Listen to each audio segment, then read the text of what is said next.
ఈరోజు మేము జీవామృతం తయారు చేస్తున్నాం. ఎట్లా అంటే 10 కేజీల ఆవు పేడ, 10 లీటర్ల ఆవు పంచకం, ఆవు మూత్రం, 2 కేజీలు శనగపిండి, 2 కేజీలు బెల్లం, పుట్టమట్ట అంటే మా పొలంలో ఉంది కాబట్టి వీటన్నిటిని కలిపి ఇప్పుడు చేస్తున్నాం. ఎలా అంటే ఆవు పేడలో ఈ యూరిన్ వేసి కలపాలి మొత్తం.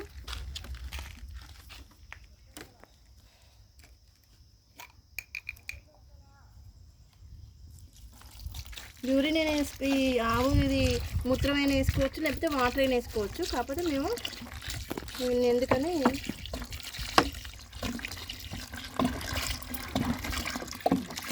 ఇది మొత్తం మెత్తగా చేసుకోవాలన్నమాట. నేను చూపిస్తా చూడండి.